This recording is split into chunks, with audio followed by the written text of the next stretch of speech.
Rising tides, shifting homes, the journey of climate refugees.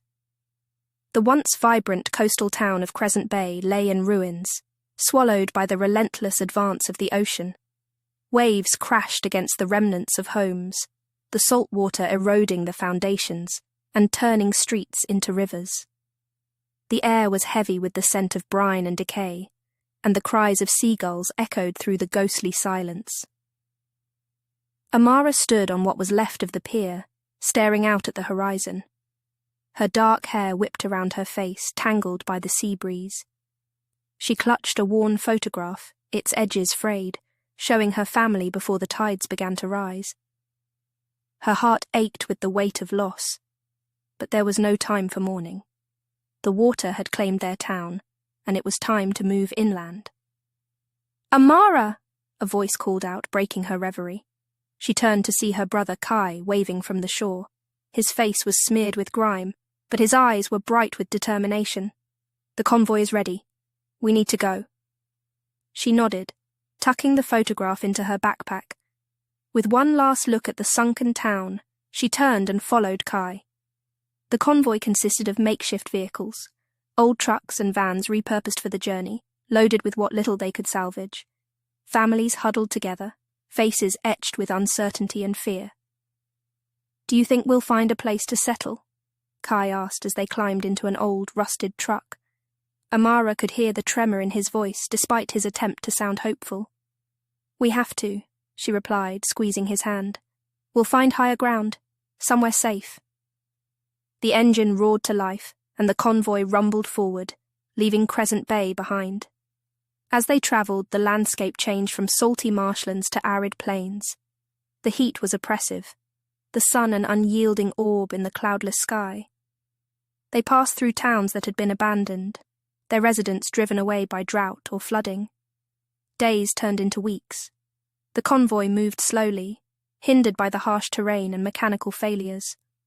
Morale was low, but Amara and Kai kept their spirits up, encouraging others and sharing what little they had.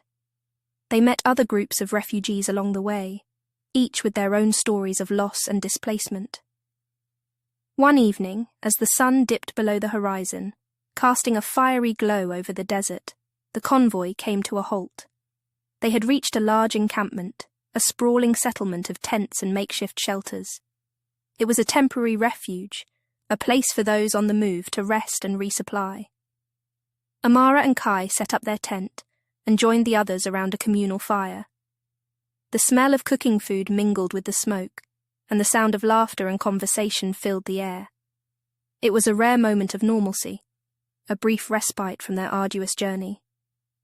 As they ate, an elder named Suri began to speak, her voice carrying a quiet strength. "We are all here because we have been forced to leave our homes, but we are not alone. We are a community, and together we will find a new place to call home." Her words resonated with Amara. She looked around at the faces illuminated by the firelight, seeing the determination and resilience in each one. They were climate refugees, but they were also survivors, united by a common purpose. The next morning, Amara woke early, her mind filled with a newfound sense of hope. She joined Kai and the others in preparing for the next leg of their journey. They packed supplies, repaired vehicles, and shared information about possible routes and destinations. As they moved on, the landscape began to change again. The arid plains gave way to rolling hills, dotted with patches of green. There were signs of life, trees, streams, and wildlife. It was a stark contrast to the desolation they had left behind. One afternoon, they reached a valley sheltered by mountains. The air was cooler here, the ground fertile. Streams meandered through the lush grass, and wildflowers bloomed in vibrant colours. It was a place of promise, a sanctuary from the chaos of the world they had known. "This could be it," Kai said, his voice filled with awe. "This could be our new home." Amara felt a surge of emotion as she looked around. The valley was beautiful, a haven in a world turned upside down. She could see the others sharing her wonder, their faces alight with hope. They set up camp and began to explore. assessing the land's potential. It wasn't long before they found an abandoned village, its buildings weathered but still standing. With some work, it could become a home for their community. Days turned into weeks as they settled in, transforming the village into a thriving settlement. They built shelters, planted crops, and set up systems for clean water and energy. It was hard work, but it was also a labor of love. They were rebuilding their lives, creating a future for themselves and their children.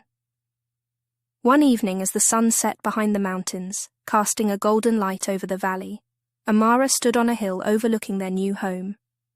She felt a deep sense of peace and fulfillment.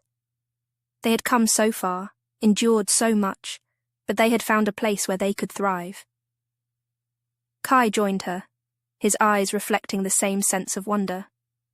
"We did it, Amara. We made it." She smiled, feeling the warmth of his words. "Yes, we did. And we'll keep building, keep growing. This is just the beginning." As the stars began to twinkle in the night sky, the valley came alive with the sounds of laughter and music. The community gathered to celebrate their new beginning, their journey from the rising tides to the safety of higher ground. Amara looked around at the faces of her friends and family, feeling a deep sense of gratitude. They had found their sanctuary, their new home, and no matter what challenges lay ahead, they would face them together, as a community, as survivors, as family. The future was uncertain, but in this moment, there was hope, and that was enough.